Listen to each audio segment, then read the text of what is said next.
Hi, my name is Ginia Hasis. I'm a deal maker in GCC region. That means that I'm helping companies to raise capital from venture capital funds, and also I'm helping with initial traction from corporate companies, which is usually the crucial thing to actually get funds from VCs in the region. And I know a lot of people who really struggle with that. I'm usually getting clients from my LinkedIn, and also I'm getting acquainted with all venture capitalists also through my LinkedIn page. And I know everything about outreach. I know how to make your conversion rates bigger, higher, whatever. And that is why we met today with you, and I really want to share my tools and different tricks and tips on how to make your conversion rates in your LinkedIn better. So without further ado, let's start. Every single year I revamp my LinkedIn page, and if you can ask me why I'm doing this, it's just because first of all, my positioning is changing year by year.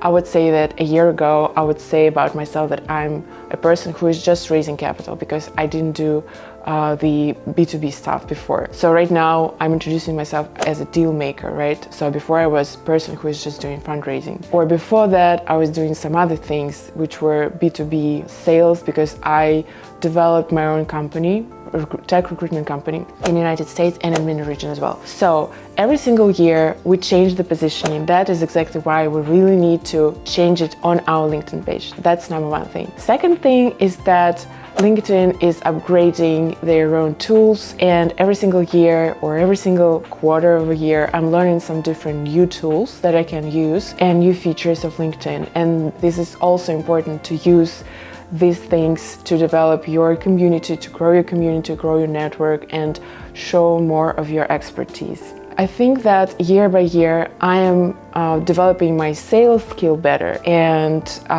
my professional brand is more mature. That is also why I really need to upgrade my LinkedIn page and actually to include different things that I'm learning about myself, that I'm learning how to better position to the world, to my community, to my network. That is all my why I'm changing my LinkedIn page, and I'm also advising you to do it at least once a year, or maybe even more often. Let's talk about why LinkedIn. I'm actually posting my own professional content in a lot of different platforms. I'm posting on Instagram, on Telegram, on Facebook.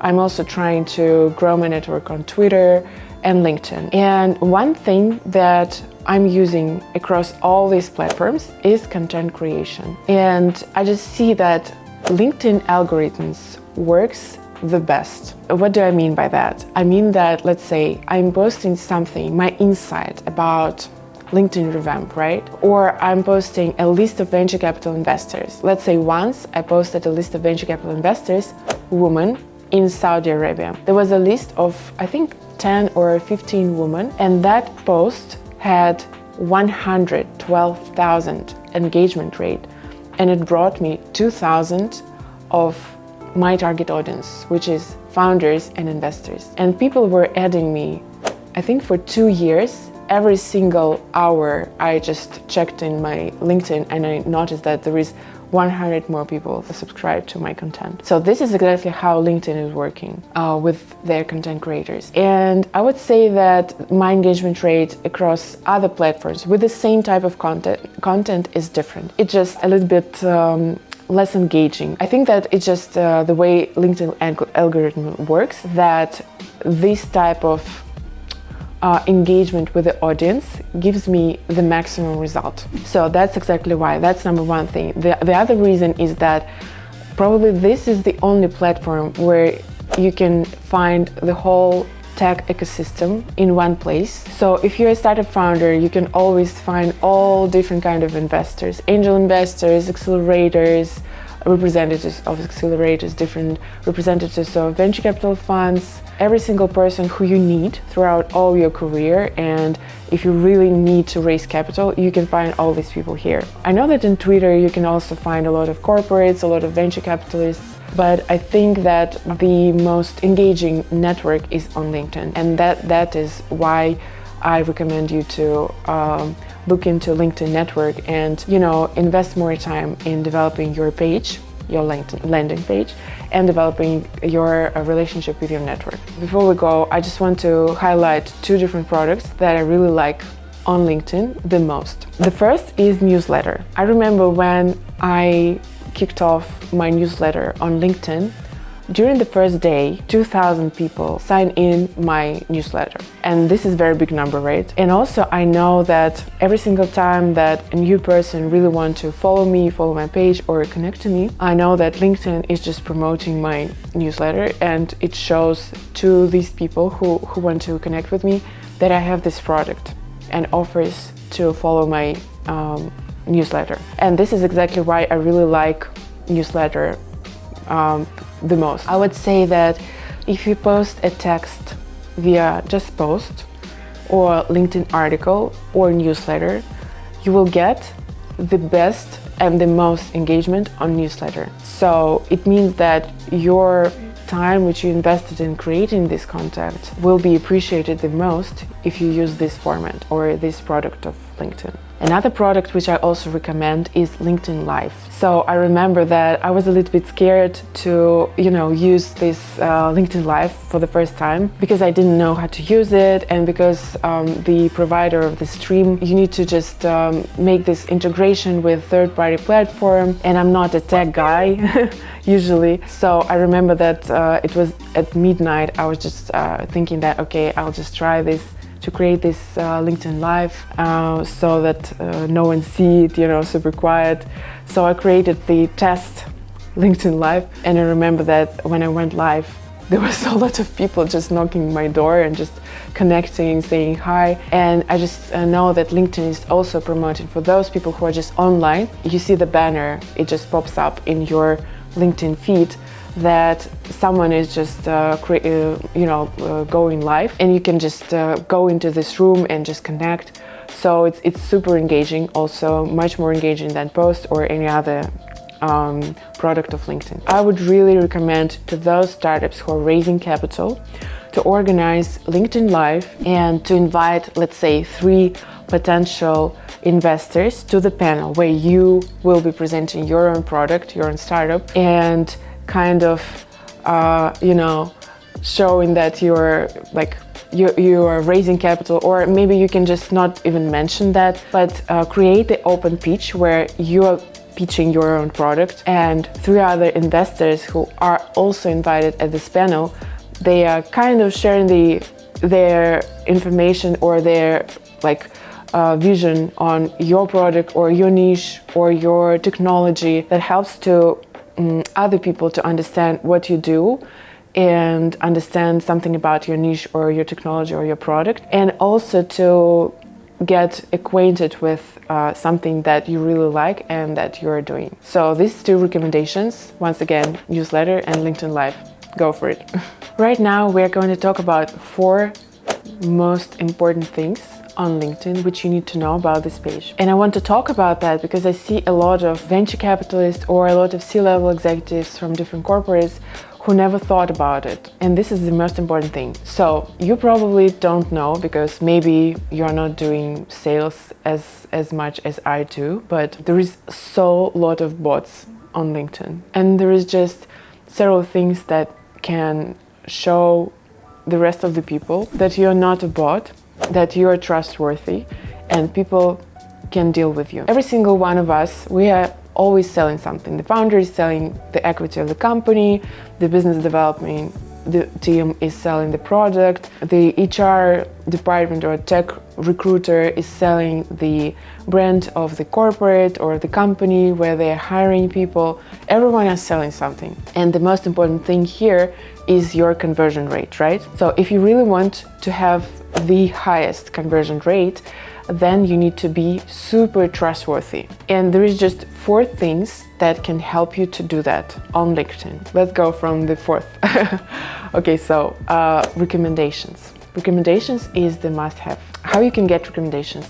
You definitely really want someone who already have a very pronounced to support your professional brand. For any single employee, it is very important to have 360 degrees evaluation. It means that, let's say, you have a recommendation from your boss, from your employee, from your partner, from your client. 360 degrees, right? So let's say if you're a founder, it would be super important for you to have recommendations from your previous investors or from people who worked with you in accelerating program if you did one, or from people who worked with you previously, your previous boss or your previous colleagues or your previous clients. And for, let's say, any C-level executive, it's very important to have the recommendation from your board member, from your boss, from your colleague, from your partner, from different levels of people who you are interacting. And what exactly should be written in this recommendation? Obviously, your skills. So let's say the person is saying, I met with this person there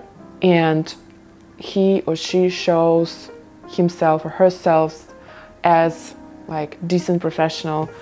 Try to avoid very vague terms. Try to be super specific. Let's say this person is super effective in something, or it is just high performance leader, or like, you know, very, very specific things. And ask these people to underline your specific skills or things that you've accomplished. So that's all about recommendations. The only thing that you need to follow is that this person have to like have this his own or her own page also very developed, because sometimes I see recommendations from people that are not developing their own LinkedIn page. So there is nothing for you from this recommendation, even though the recommendation can be very like written very good. So you really need to know that this person is also developing his professional brand or her professional brand, and he or she is recommending you. That's number one thing. Another thing that you also need to follow and you need to know and to actually rely on to show your professionalism is featured. So what you need to fill in the featured section. First, it's different certificates, different articles, different videos of you performing on stage on different tech events. Or let's say if you had the experience of getting the education from, let's say, Harvard, Stanford. Let's say even if it's like 2 months program, summer program of Harvard or whatever, Stanford, it's very good if you have a certificate and if you can fill this certificate and put it in the featured section. I see a lot of people who just pinned their posts on featured section. That actually is not giving you any value. So the main objective of featured blog is that some big brands like media or conferences or educational brands are adding value to your professional brand. This is the goal of featured, and that's exactly why it is very good for you to just mix all this different kind of content in featured. Don't put a lot of content there. I think that 6 different types of posts are enough there. Let's say 1 article, 1 video recording from your conference, 1 certificate, you know, and 3 more. Or let's say if you are the person who never talked at the conference, or let's say you never had like any collaboration with different media, you can do this. You can just record 1 minute video just on camera like that with a white background, whatever, and post it on LinkedIn or post it on YouTube, and then post it here on LinkedIn saying that, hi, my name is Zhinya Khasis, I'm doing this and that, and I'm welcoming you to my page so that you can learn about different tools of fundraising, of closing B2B sales and whatnot. And by this, you can show at least that you're a real person. You can show your vibe, right? You can share your vibe with people, and that will really raise your conversion rates in your sales process. Circles of friends. There is a situation when someone is knocking your door, I mean, trying to connect with you on LinkedIn, and this person has just 1 friend. What would you think? That this is super weird page and you will never add this person on your friends list, right? Imagine another situation.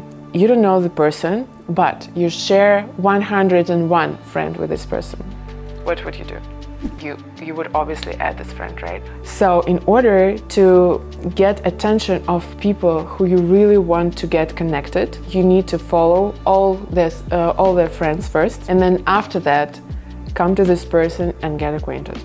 This is the rule. Later in this video, I will tell you how to actually do this with the help of different bots and different automated software so that you wouldn't do this work manually. The last thing that you really need to focus on is content. I actually usually like to present this concept as, let's say, the flower. It has several parts of the flower, right? So let's say today or on Mondays you are talking about your core expertise. On Tuesday you're talking about your, I don't know, leadership skills, right? If you're a leader, if you have your team, if you're a founder, and if you're raising capital. Next thing, I usually recommend to dedicate Wednesdays as Pride Day. Let's say I was speaking about the conference, or here is me with a super famous person in my niche, and we're discussing. I asked questions about my technology, of like how this person see, you know, some stuff that you can share. But all these things you need to share,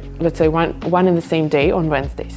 Let's say Thursday you are developing your network and you are posting different articles. Let's say Bloomberg posted today about AI and Tesla, blah blah blah. So your perspective about that. Let's say you're adding a small paragraph of your thoughts. So what do you think about it? Is it true? Is it not? Would it work?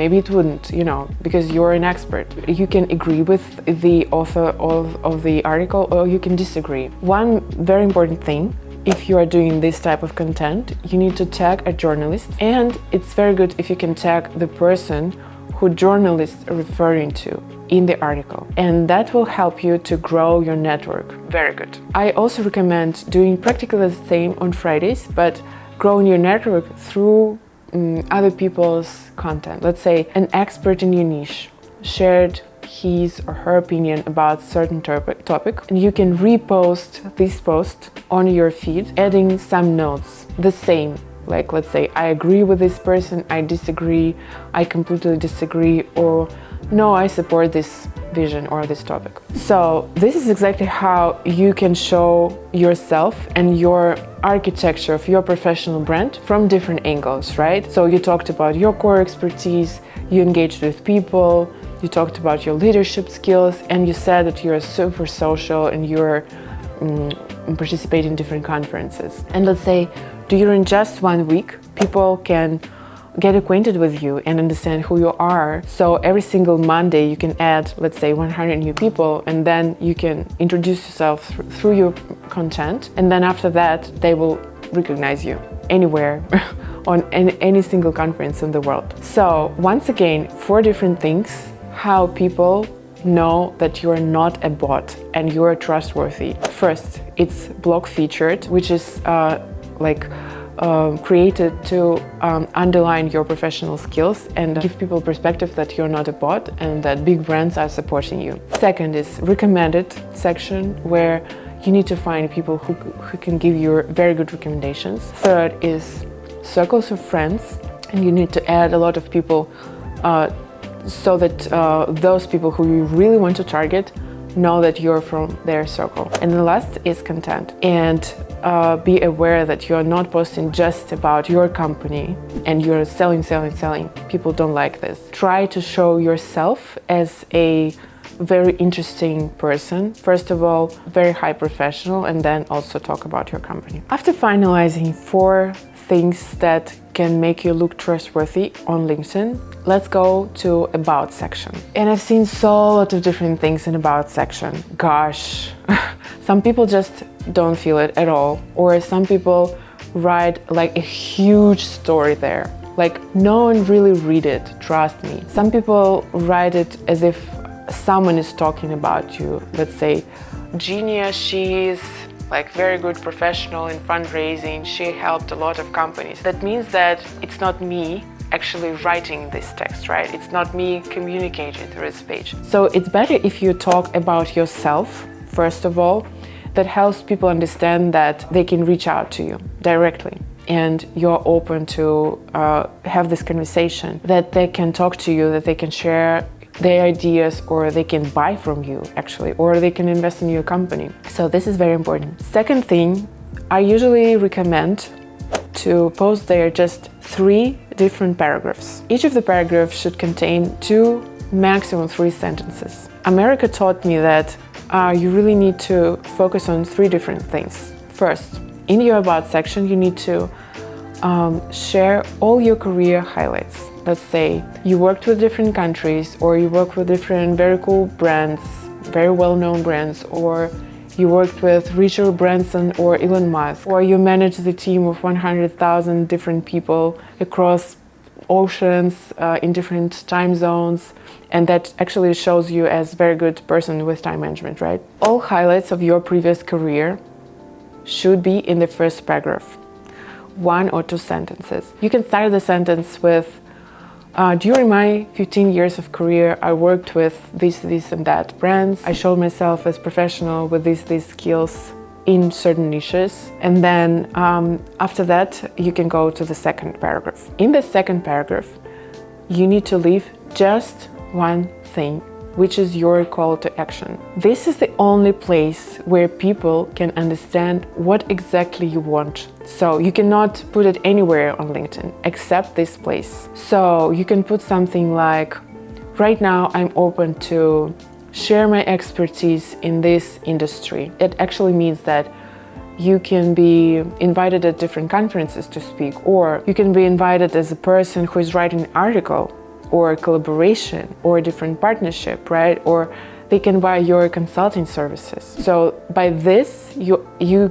just give clarity to people that you are ready to share your expertise in different kind of things, in different ways, right? Or let's say, if your goal is to raise capital right now, you can say that you're looking for partners who can help you develop your business in certain niche, right? Or you can actually directly say that you're looking for smart money. Usually people don't like to read that you really need something. They really like to see that you're ready to share something, and try to rephrase what you want so that people understand what they can give you, and at the same time what they can get from you. And the third paragraph is about you. There is so lot of different startup founders out there in the world. There is so lot of different employees. Let's say, so a lot of different product managers all over the world, like hundreds, right? 100,000. And the only thing that can differ you as a person from all these other people is your specific skills. So what I was trying to say, let's say if you share one passion with some friends, some potential friends, some new people, it will be very easy for both of you to bond, let's say to play tennis, right? And then the person who has just reached out to you and you have this first conversation, he says, oh, you know, I also played tennis for, 10 years professionally. I know some very famous tennis players like this, and he names this person. So it will be so easy for you to understand what are the values of the person, how to connect with this person, how to actually build relationship with this person. So I highly recommend in this third paragraph in About section to underline some of your passions, or some of your superpowers, or some of your super special skills, something that makes you outstanding or makes you different from all other people. There is 2 things that I also want to talk about to you is first, career line. And probably some of you think, oh, you know, I'm not an employee of the company, I'm a founder, I don't need it. And the last will be the outreach, which is probably the most juicy thing that you will hear today from me. So that's why let's start with career line, and then we can go to outreach. Career line should not be hectic. Let's say even if you're a startup founder, it is crucial for you to give the clarity to people who are looking to connect with you, to your partners, to your different potential investors, that let's say you started your career from, intern at Microsoft, and then you were a sales manager, and then you were business development manager, and then you decided to become a founder. So this is clear. It means that you are a business co-founder. That's how investor thinks. Or let's say you were first a tester in some startup, and then you decided to be a PHP developer, and then you decided to be a team lead in some company, and then you decided to be a CTO, and now you're a technical founder. So investor understands that, okay, this is a tech guy in the company, right? So if you give this clarity of your career line to people who are interacting with you, it's so much easier for them to understand how to deal with you. Let's say if you have a hectic career line, and right now you're a founder. I would say that delete everything and just focus on one thing that you are doing right now. I just see that a lot of people are wasting the space in career line showcasing the company. This is the place where you need to showcase your skills and achievements. When you write down something about your career, you can say, I am in charge of this, this, and that. Let's say I'm a founder. I'm in charge of fundraising strategy, vision of the company, hiring people, and business development. I can be another type of founder.